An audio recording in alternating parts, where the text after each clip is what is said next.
gitu. Kalau Hasto ditangkap, dia kan Mas Hasto ini kan membayangkan dirinya ini sebagai Bung Karno jilid 2.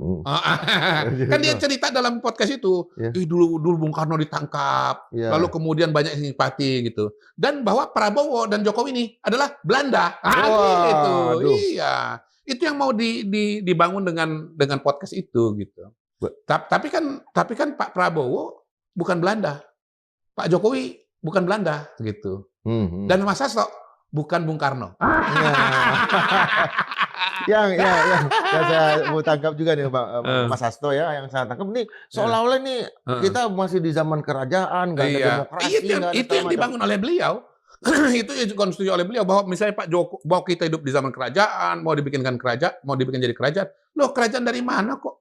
De facto de jure sistem kita presidensial. De facto de jure kita demokrasi. De facto de jure ada pemilu. PDI Perjuangan ikut bertarung sebagai kontestan pemilu legislatif. Caleg-calegnya maju, ya. Sekarang dilantik jadi anggota DPR, ketua DPR PDI Perjuangan, ya kan?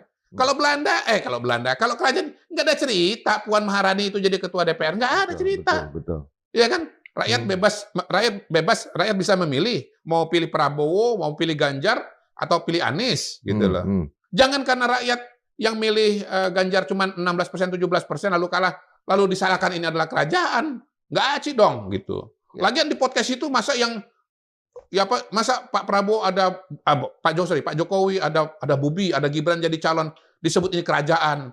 Tapi Mbak Puan maju anggota DPR, jadi ketua DPR, anaknya Mbak Puan jadi anggota DPR, itu nggak disebut sama sekali, kan nggak adil ini. Kemudian ada kawan kita yang harus mundur dari DPR setelah terpilih untuk siapa tuh Nal? Arteria Dahlan. Di atasnya ada lagi 2 orang tuh. Siapa lagi? Kan sebelum Arteria kan ada satu. Ada lagi ya. Kemudian dia nomor 4 kan? Nomor 4 jadi nomor 1. Ada juga tuh yang jadi anggota DPR terpilih lalu kemudian dibawa ke Mahkamah Kehormatan gitu. Batal. Jadi anggota DPR gitu. Kawan kita yang masuk juga, Boni Triana. Boni, nanti harus ada di sini ya. Ke sini gitu. Lalu kemudian apa tuh?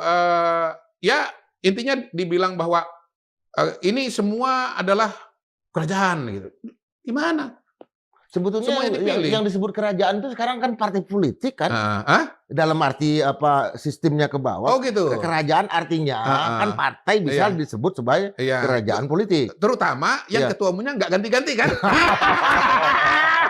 Kenalan. Itu kerajaan yang sesungguhnya. Ya aku udah pulas-pulas loh. Yang sesungguhnya itu. Kita udah pulas-pulas ini masih dibongkar lagi. Iya, itu kan kerajaan itu kan ketua umumnya nggak pernah ganti-ganti. Terus kemudian posisi-posisi elit itu memang keluarganya kan begitu kan.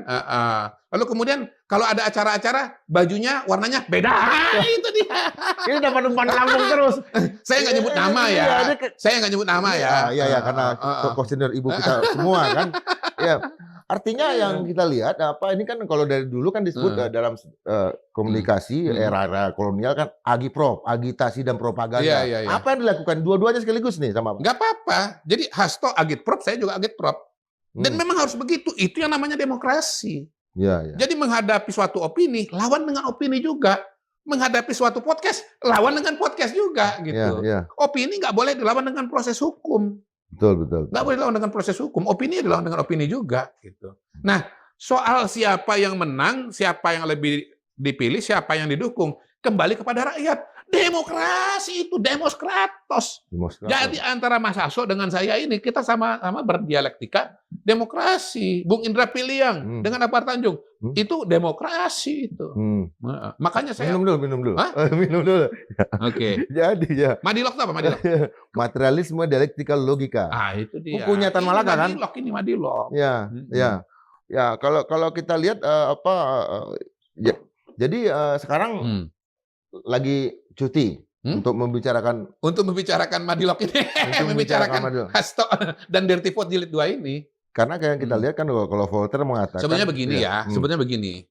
Kalau kita bicara de jure itu aturan mengenai kampanye itu, kalaupun saya ini disebut kampanye itu hanya ada hanya untuk menteri dan setingkat menteri mengajukan cuti kepada presiden. Wakil itu saya suruh staf cek nggak ada. Betul. Tapi saya coba aja lah supaya apa namanya istilahnya jangan pro kontra, saya cuti ke dalam aja. Jadi kalau saya nggak mengajukan cuti juga sebetulnya nggak apa-apa, nggak diatur kok. Ini loopholes. Kalau Gitu. Mas Hasto perlu cuti juga nggak? Enggak lah. Nggak perlu ya? Dia kan bukan pejabat negara kan. Ya. Dia Sekjennya. pejabat kerajaan. Kerajaan Banteng. Aduh, Banteng Merah ya. Iya. Tapi dia kan kesayangan. Dia kan tokoh aktivis 80-an kan. Iya, iya. Memang salah satu cirinya kan memang meledak dan bahasanya tinggi. Ya tapi begini sih harapan saya sebagai sekjen sebuah partai besar ya, beliau itu ya harus selektif dalam mengolah dalam menerima informasi dan menyebarkan informasi gitu loh. Kalau beliau nggak cukup selektif dalam menerima informasi dan menyebar informasi, itu berbahaya karena ini kan partai besar banyak pendukungnya dan posisi beliau strategis banyak yang mendengarkan gitu loh. Itu masalah menurut saya. Gitu. Jadi sebetulnya kalau misalnya Mas Hasto mempersoalkan Pak Jokowi lah, mempersoalkan polisi lah gitu. Ya sekarang kembali kepada Mas Hasto sendiri bagaimana kriteria-kriteria yang beliau pakai dalam menerima informasi dan menyebarkan informasi itu ada nggak sebetulnya gitu. Artinya dan bisa dalam Islam itu kan dalam istilah kita tabayun kan bisa. Saya kan orang yang paling kalau ada orang yang paling bisa dan berhak menjawab Mas Hasto itu saya pasti. Kenapa? Saya ini korban hoaxnya Mas Hasto. Dituduh sebagai pengatur atau desainer kecurangan pemilu gitu loh. Tapi kan sampai hari ini kan saya pernah nggak melaporkan Mas Hasto? Nggak ada. Ngapain? Pertama nanti saya akan dibilang mengkriminalisasi kan, gitu kan. Yang kedua, ya saya punya prinsip bahwa itu kan opini dari Mas Hasto, saya jawabnya dengan opini gitu. Apalagi sekarang kalau Mr. Kim melaporkan itu pejabat negara yang melaporkan saya. Iya, apalagi sekarang. Iya, waduh. Dulu aja enggak, apalagi nanti kan. Saya kan nggak mau masuk jebakan Batman-nya Mas Hasto kan. Nggak mau saya, gitu. Kalau kita lihat dalam pertandingan lagian saya sebetulnya terima kasih sama Mas Hasto. Dia nuding-nuding saya begitu kan saya tambah ngetop. Dan resepnya gampang aja, saya jawab aja beliau itu.